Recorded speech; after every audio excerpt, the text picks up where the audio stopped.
Put a good hit on him, you think? Yeah, I hit him behind the shoulder. You know, no matter how much deer hunting experience you have, whether it's 5, 10, 20 years or more, nothing will humble you more quickly than taking a new hunter out there and having them experience those things you did when you first went hunting. This is Deer and Deer Hunting TV.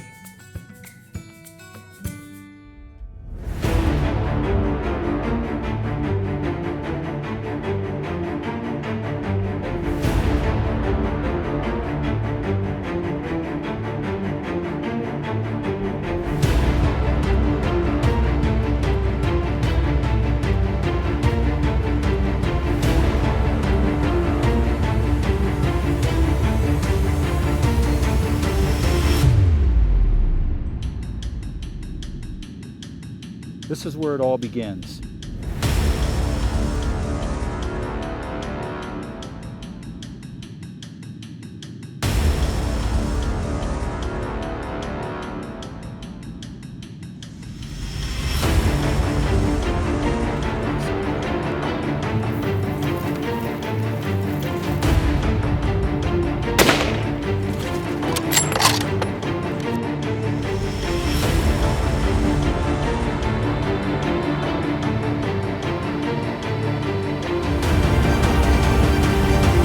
My best hunting day ever.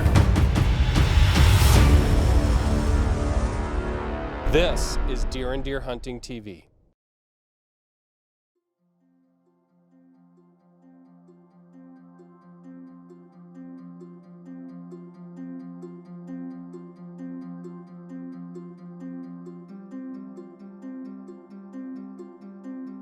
So in my opinion, what hunting means to a first-time hunter is something Charlie Alsheimer told me many, many years ago, in that it gives me a perspective, a proper perspective of my place on this earth. And I know that sounds a little bit deep, and I know that sounds a little bit mysterious, but it is, because for me, hunting is not only just going out there and sitting and shooting an animal. Yes, that's what occurs on a successful hunt, but it's going out there and it's reflecting on God's creation. It's reflecting on, where am I in this long chain? I am just the tiny little link in this thing called life that's a vapor. And for me, it's powerful to the point of being overwhelming. And even after all these years, you know, I'm 54 years old. After all these years, that's what still grounds me to hunting, and that's what still makes it special to me.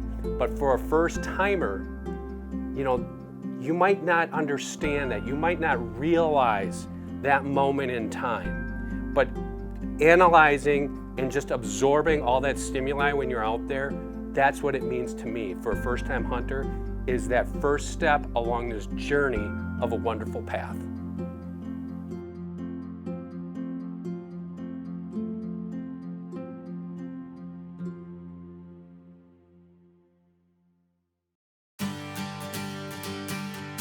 How can I take a new hunter out in the field for the first time and make that a positive experience? Pushing to mid-October now, and we are going to prove, hopefully, that there's no such thing as the October lull. Yes, I shot my first deer. He's down, isn't he? Let's go find him. He went down. Let's go.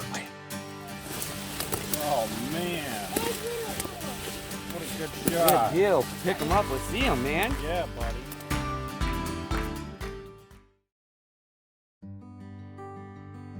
So the first time you kill an animal, and that's the way you have to phrase it, in my opinion. You don't harvest animals. The harvest is the aggregate. You know, the state harvested 300,000 deer. I killed an animal. And for me, for the first-time hunter, that again is a very profound realization, in that it has to happen. And as first-time hunters, anytime when we're there, we want it to happen. We want success. That's what drives us out there from the onset. Now, we can talk all we want. We can wax poetic about all the wonderful things the hunt brings, and it does. But that success, the act of success, is the ultimate accumulation of the hunt, right? So for me, the first time hunter, that is a special moment. You know, that is the first time in their life, probably, unless they grew up on a farm, that's the first time that they truly realized their role in the ecosystem.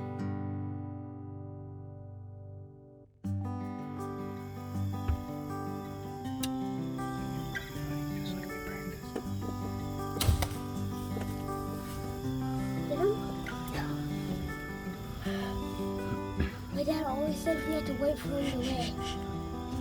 Just wait, buddy. It's all yours. I'm just gonna lay down dead. Just wait, buddy. Let's see him. Keep your eye on him. Yep. She fell. He's down, buddy. Good job. That's a little bug. You just shot your first buck. It has little earrings. Good job, buddy. It's my first bug. It's one right there. I found him.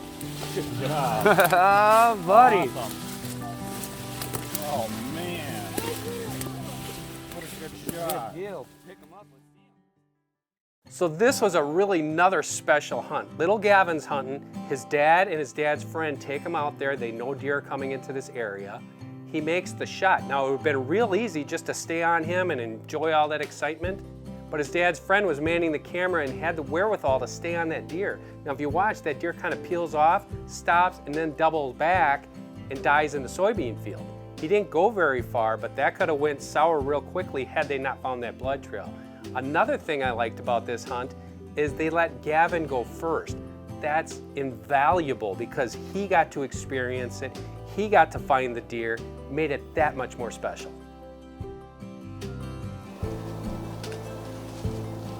Mer. That's a little high. Why? That was still lungs. Is that a good deer? That's a doll. I mean, it's Well, it wasn't a baby though, right? not a baby. Okay, good.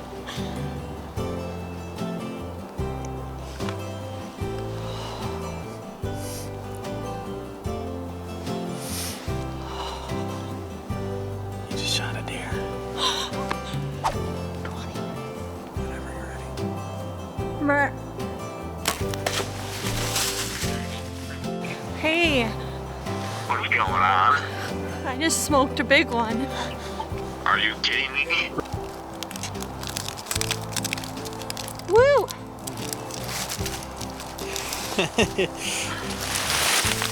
Big buck down. Oh, you had to say it. Wow, good job, Sarah. Now what Sarah did here, what I really liked, is she stopped both of those deer before she took the shot.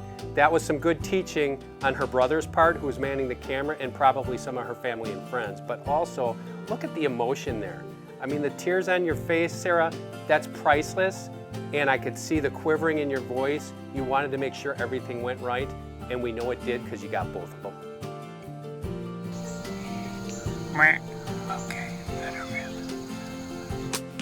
You did. Yeah, I hit him behind the shoulder. You got it perfect. Yes. Yes, I shot my first deer. He's down, isn't he? Let's go find him. He went down. Let's go. Wait, just wait. You see him? Yeah, I see him. He didn't run very far, did he? No, he didn't. He's like 20 yards in here.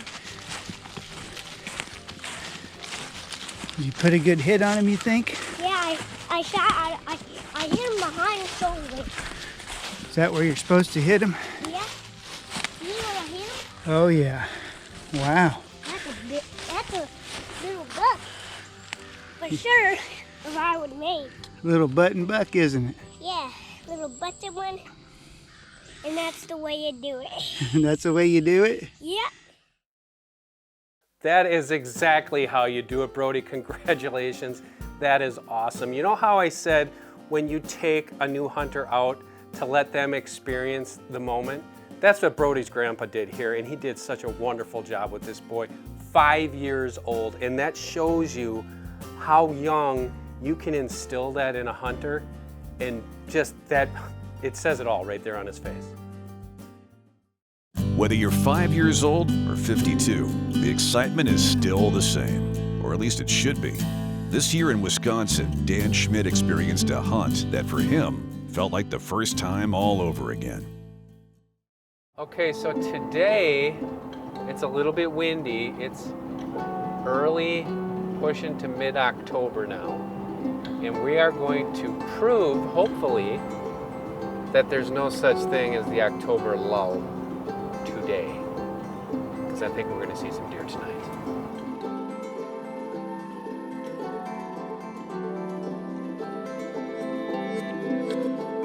This was really special. For me, I had producer Ian Sanchez with me. He had never been deer hunting up until this past year. Now I took him out for some early season doe hunting, which was a lot of fun, but he had never seen a buck up close. And for me, this was really special because I took him to a spot that I've hunted for well over 20 years, and I knew the odds were high we'd see a buck at close range. There's this stigma that just because you're a hunting producer, you are a veteran hunter. That's not the case, especially with me. So this is my second time ever filming a hunt, hopefully my first time filming a buck. I was feeling pretty anxious going into it. As we kept getting closer and closer to the food plot, I thought to myself, what's the difference in excitement between the doe hunt that we were on in September versus this? Am I gonna be more excited because I see a buck? I just didn't get it. I was about to understand that difference really fast. It did not take long for us to have some action, and oh my gosh, was it special.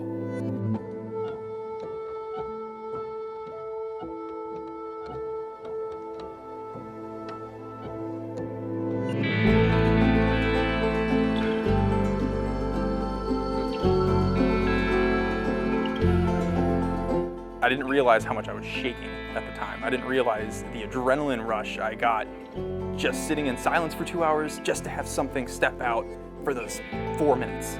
I wanted this deer, but I wanted it even more knowing that he was behind me, having the same kind of adrenaline dump that I was having.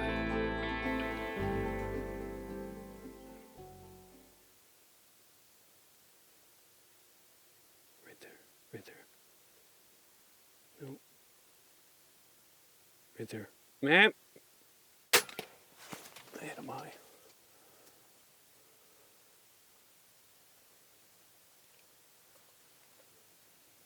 Let's just calm down. I'm shaking.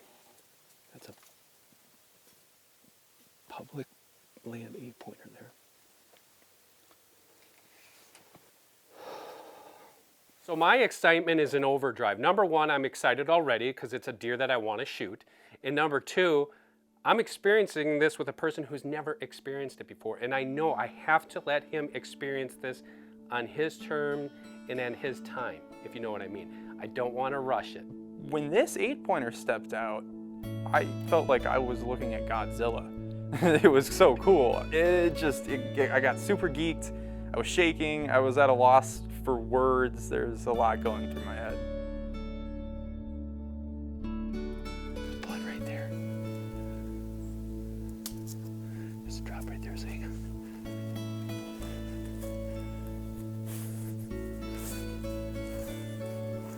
Got him. Right here. We got him. We got him, Ian. We got him.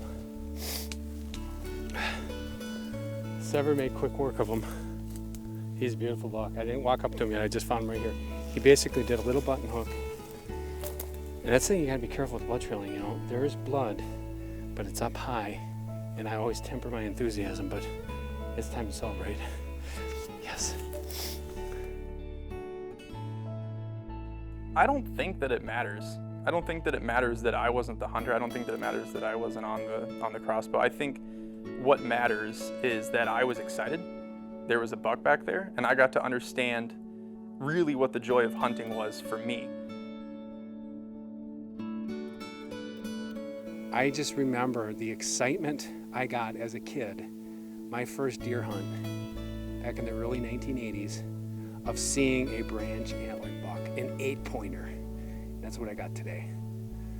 a very blessed moment, a very unique hunt, and just a special day.